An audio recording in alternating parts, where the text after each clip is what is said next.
कि बीजेपी के पास करने के लिए और कहने के लिए कुछ है नहीं। उनके लिए सिर्फ हिंदू और मुस्लिम की राजनीति ही होती है। लोगों को कैसे डिवाइड करना है, कैसे लोगों को बांटना है, धर्मों को लड़ाना है, उनके पास ये एक मुद्दा है। और आज देश की जनता इस मुद्दे को समझ चुकी है। देश देख रहा है कि किस तरीके से अग्निपथ योजना के जरिए जो भारतीय सेना का भी रोजगार था वो भी छीना जा रहा है। कभी किसी देश में आपने देखा है कि सेना को भी ठेकेदारी प्रथा का हिस्सा बना दिया जाए? 20 साल की नौकरी को 4 साल कर दिया, कोई रैंक नहीं मिलेगा, कोई पेंशन नहीं मिलेगी, एक्स सर्विसमैन का दर्जा नहीं मिलेगा, 4 साल बाद नौकरी छूट जाएगी, फिर बेरोजगार हो जाएंगे और उनको रोजगार। आप सोचिए कि बीजेपी के नेता क्या कह रहे हैं कि उनको हम सिक्योरिटी गार्ड लगाएंगे। मतलब क्या सरकार भारतीय सेना से निकले हुए लोगों के लिए सिक्योरिटी एजेंसी का काम करेगी अब? तो क्योंकि मोदी जी के पास तो दिमाग नहीं है, तो हमसे कांग्रेसियों से ही ले ले थोड़ा सा। 5 दिन ईडी ऑफिस में अपीयर किया उन्होंने, 50 घंटे से ज़्यादा उन्होंने वहाँ समय दिया इन्वेस्टिगेशंस में कोऑपरेट करके। राहुल जी की क्या शब्द थे, आपने सुना होगा कि ईडी के अफसर परेशान थे कि राहुल गांधी परेशान क्यों नहीं है। देखिए, जो सच होता है और जो सत्य के रास्ते पे चलता है उसे घबराने की क्या ज़रूरत है। और गांधी नेहरू का खून कोई ऐसे तो नहीं हो सकता कि आप कोई एक ईडी का केस ओपन कर दें और एक ऐसा केस जो कि सालों पहले बंद हो गया उसको सिर्फ इसलिए रीओपन किया गया कि आप जो प्रिंसिपल ऑपोजिशन पार्टी है उनके नेता को हैरेस करेंगे। लेकिन सरकार को 5 दिन में समझ आ गया कि चाहे वो ईडी हो, सीबीआई हो, इनकम टैक्स डिपार्टमेंट हो, वो इन सभी जो एजेंसीज़ को, इंटेलिजेंस एजेंसीज़ को दुरुपयोग कर रही है इसका। और सरकार को समझ आ गया कि न कांग्रेस के कार्यकर्ता जो है चैन से बैठेंगे और राहुल गांधी जी के चेहरे पे आपने देखा कोई शिकन नहीं है। तो ये इस बात का प्रमाण है कि जो ईमानदारी के साथ राजनीति करता है उसको सरकार के किसी भी दबाव में आने की जरूरत नहीं है। बीजेपी कह रही है कि कांग्रेस वाले अपने नेता को लॉन्च कर रहे हैं, इसीलिए देखिए, बीजेपी के पास करने के लिए और कहने के लिए कुछ है नहीं। उनके लिए सिर्फ हिंदू और मुस्लिम की राजनीति ही होती है। लोगों को कैसे डिवाइड करना है, कैसे लोगों को बांटना है, धर्मों को लड़ाना है, उनके पास ये एक मुद्दा है। और आज देश की जनता इस मुद्दे को समझ चुकी है। और बीजेपी क्या कहती है वो मैटर नहीं करता है। बीजेपी क्या कर रही है वो देश देख रहा है। देश देख रहा है कि किस तरीके से अग्निपथ योजना के जरिए जो भारतीय सेना का भी रोजगार था वो भी छीना जा रहा है। संबित पात्रा कह रहे हैं कि यहाँ कोई राजकुमार नहीं है, सबसे पूछताछ होगा। आपने घपला किया है, घोटाला किया है, करप्शन किया है, तो आपसे पूछताछ होगा। तो 5 दिन 50 घंटे पूछताछ कर तो ली। मैं तो ये सवाल करना चाहती हूँ कि ललित मोदी से की आपने ईडी की कोई इन्वेस्टिगेशन? मेहुल चोकसी से कभी बुलाकर पूछा ईडी ने कि आप इतना पैसा गबन करके कैसे जा रहे हैं? क्या आपने कभी पूछा वो विजय माल्या से जो देश छोड़ के भाग गया, उससे पहले उस ईडी पकड़ पाई उसको? तो जो पैसा लेके देश छोड़ के भाग गए उन पे तो इंटेलिजेंस इनकी फेल हो जाती है। लेकिन राहुल गांधी एक लॉ अबाइडिंग सिटीजन है और कांग्रेस का एक महत्वपूर्ण सबसे बड़ा चेहरा है। उनको आप ऐसे पकड़ रहे हैं कि जैसे कि कोई वो क्रिमिनल हो। सभी जानते हैं कि इस केस पे सरकार मुंह की खाएगी। This is completely a false implication on him. And देश का हर व्यक्ति आज चर्चा कर रहा है कि आप राहुल गांधी के बारे में बीजेपी कुछ भी कहे, ठीक है, लेकिन corrupt, I think this is something जो कोई भी इसको खरीदने को तैयार नहीं है। इस बात अग्निवीर का जो मुद्दा है, कैलाश विजयवर्गीय कह रहे हैं कि गार्ड की नौकरी भी हम देंगे, किस तरह से बयान करें? देखिए, बहुत ही दुर्भाग्यपूर्ण है कि देश की सेना को कॉन्ट्रैक्चुअलाइज किया जा रहा है। कभी किसी देश में आपने देखा है कि सेना को भी ठेकेदारी प्रथा का हिस्सा बना दिया जाए?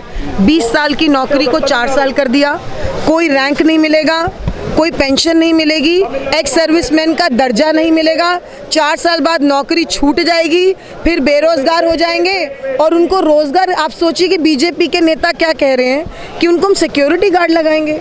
मतलब क्या सरकार भारतीय सेना से निकले हुए लोगों के लिए सिक्योरिटी एजेंसी का काम करेगी अब? क्या इसके लिए भारतीय सेना बनाई जाती है? भारतीय सेना में जब कोई भर्ती होता है तो उसका एक गौरव होता है। सिक्योरिटी नहीं बनेगी तो नाई बना देंगे। देखिए, बिल्कुल नाई, ड्राइवर, प्लम्बर, ये बीजेपी के नेताओं का बयान है। ये इस बात को दर्शाता है कि ये लोग देशभक्त नहीं है और ना इन्होंने कभी सेना का मान और सम्मान किया है। ये सिर्फ और सिर्फ राजनीतिक रोटियों को सेकने के लिए जितने भी सेना के चीफ हैं उनको सामने लाके खड़ा कर दिया और उनसे आप बार बार बुलवा रहे हैं। कभी आपने इतिहास में देखा है कि सेना के चीफ ऐसे प्रेस कॉन्फ्रेंस करते हैं? कभी नहीं करते हैं। वो तो बता रहे ये पायलट योजना है, बहुत सोच समझ कर लाई गई है। कैसे पायलट योजना है? सेना के जितने सेना के प्रमुख हैं उन्होंने तो कहा है कि ये रोल बैक नहीं होगा। तो ये मैं मानती हूँ कि खुद जो लोग फौज में हैं वो इसको क्रिटिसाइज कर रहे हैं। चाहे आज कोई भी प्रमुख बोल रहे हो, with all due respect to those chiefs, वो भी अंदर से जानते हैं कि ये योजना गलत है, लेकिन सरकार का दबाव इतना है। और प्रधानमंत्री मोदी जी के साथ समस्या क्या है कि उनके अंदर वो दिमाग ही नहीं है कि पॉलिसी कैसे बनती है, और ना उनके इर्द गिर्द ऐसे लोग हैं जो पॉलिसी अच्छी बना सकते हैं। ना वो स्टेक होल्डर्स से पूछते हैं कि पॉलिसी कैसे बननी चाहिए, ना वो अपोजिशन से पूछते हैं कैसी पॉलिसी बननी चाहिए। वो बस आते हैं, खाका लेकर आते हैं, रोल आउट कर देते हैं, फिर रोल बैक करते हैं। वो तो कह रहे हैं कि जिहादी भड़का रहे हैं, जिहादी लोग। 8 साल से देश चला रहे हैं। जी, आपने कहा दिमाग नहीं है, तो बिना दिमाग के 8 साल से देश हिंदू मुस्लिम की राजनीति कर रहे हैं ना। उनका जो माइंडसेट है वो लोगों को डिवाइड एंड रूल करने का है। देश को चलाने के लिए ये माइंडसेट नहीं चलेगा। देश को चलाने के लिए आपको नई योजनाएं लेनी है जिससे देश आगे बढ़े, ना कि देश पीछे बढ़े। आप जीएसटी गलत लेके आए, कितने सारे व्यापारियों का धंधा ठप हो गया। आपने डिमोनेटाइजेशन लाया, लोगों की आर्थिक स्थिति कितनी मंदी हो गई।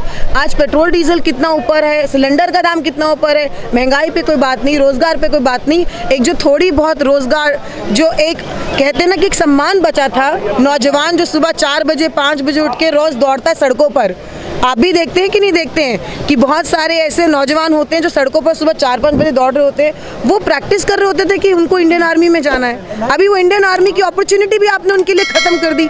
और मैं आपके माध्यम से बताना चाहती हूँ कि ओरिजिनल रिक्रूटमेंट प्रोसेस जो है भारतीय सेना का, उसको रिप्लेस कर दिया गया है। ये एडिशनल नहीं है। अगर सिर्फ 4 साल की कोई योजना लानी थी सरकार को, क्योंकि मोदी जी के पास तो दिमाग नहीं है, तो हमसे कांग्रेसियों से ही ले ले थोड़ा सा। अजीत डोभाल को भी नहीं है तो क्या हो गया? नहीं तो अजीत डोभाल जो है क्या हो गया, मतलब क्या हो गया? अजीत डोभाल अगर क्या है, अगर क्या उसको क्रिटिसाइज नहीं कर सकते? अजीत डोभाल के इस देश में क्या करता धरता वो है कि अजीत डोभाल लेकर आगे कोई पॉलिसी तो कोई कुछ बोल नहीं सकता। सुरक्षा सलाहकार है, वो कह रहे हैं, बता रहे अच्छी योजना। वो राष्ट्रीय सुरक्षा सलाहकार, वो सिर्फ मोदी जी के सलाहकार है। मोदी जी को डुबोने में उनका भी कोई कम योगदान नहीं है, उनको समझ आ जाएगा वक्त के साथ। सेना देश सेवा है, ठीक है? पहले इजराइल जैसा बनिए, पहले इजराइल जैसे 100% एम्प्लॉयमेंट लाइए, 100% लिटरेसी लाइए, पहले उस जैसे उस कंट्री की तरह डेवलप हो जाएं, फिर आप बहुत बड़ी बड़ी और ऐसी बड़ी बड़ी बातें करें। अभी आप बताइए कि आपसे मैं एक सवाल पूछती हूँ, बुलेट ट्रेन तो इस देश में आज तक आई नहीं, जो कब से चलेगी? तो जब चलेगी तो चलेगी, कब चलेगी? आपको नहीं, कब चलेगी? कब चलेगी आप बताइए? ये तो 2030 का टारगेट दे देंगे। हर चुनाव में नया टारगेट दे दिया जाता है, ऐसे नहीं चला जाता है। सरकार, एक मिनट पहले मुझे एक चीज़ बोलने दीजिए, क्योंकि आप मुझसे पूछ रहे हैं, तो मैं चाहती हूँ कि युवाओं को ये बात पता हो, और युवाओं को हमसे ज़्यादा पता है। जो लोग इसका विरोध कर रहे हैं उनको पता है कि वो क्या भुगतने वाले हैं। जैसे किसानों को पता था उनके लिए अच्छा नहीं है, वैसे युवाओं को पता है कि अग्निपथ योजना उनके लिए अच्छी नहीं है। वो किसानों पे थोपना चाहते थे, वापस मुंह की खानी पड़ी, माफ़ी मांगनी पड़ी, रोल बैक करना पड़ा। युवाओं से भी मुंह की खानी पड़ेगी और इसको भी रोल बैक करना पड़ेगा। सेना प्रमुख को पूरी सरकार कह रही है, वापस तो होगा ही नहीं। देखिए, दबाव है मोदी जी का, तो कोई भी प्रमुख होंगे तो कुछ तो बोलना ही पड़ेगा उनको। लेकिन आप देखिएगा यही फौज के लोग धीरे धीरे बाहर आएंगे और दबी दबी आवाज में जो अभी बोल रहे हैं वो भी बाहर निकल के बोलेंगे। बीजेपी के मंत्री कह रहे हैं विरोध वही कर रहे हैं जो आतंकवादी है। तो ये जितने जो युवा हैं इस देश में, जितने युवा विरोध कर रहे हैं वो आतंकवादी कह रहे हैं, तो सभी पे सेडिशन का केस लगाने वाले हैं, सभी पे। अगर ये बीजेपी का ऑफिशियल स्टेटमेंट है तो मैं जानना चाहती हूँ कि कितने आतंकवादियों को अरेस्ट कर लिया बीजेपी, जरा बता दीजिए। कौन कह रहे हैं? बीजेपी के विधायक। तो भाजपा के जो विधायक हैं वो भाजपा जैसी बात ही तो बोलेंगे। भाजपा की राजनीति जो है हिंदू मुसलमान की ही तो राजनीति है, लेकिन भारतीय सेना को माफ कीजिएगा, इससे दूर रखें। ये युवाओं का मुद्दा है, गंभीर मुद्दा है और महत्वपूर्ण मुद्दा है, और ओरिजिनल प्रोसेस को काट कर एक नया 4 साल का सिर्फ मात्र प्रोसेस लाया गया है। ये शॉर्ट सर्विसेज में कोई एडिशनल ऑप्शन नहीं है, इसको पूरी तरह से रिप्लेस कर दिया गया और ये लोग जानते हैं।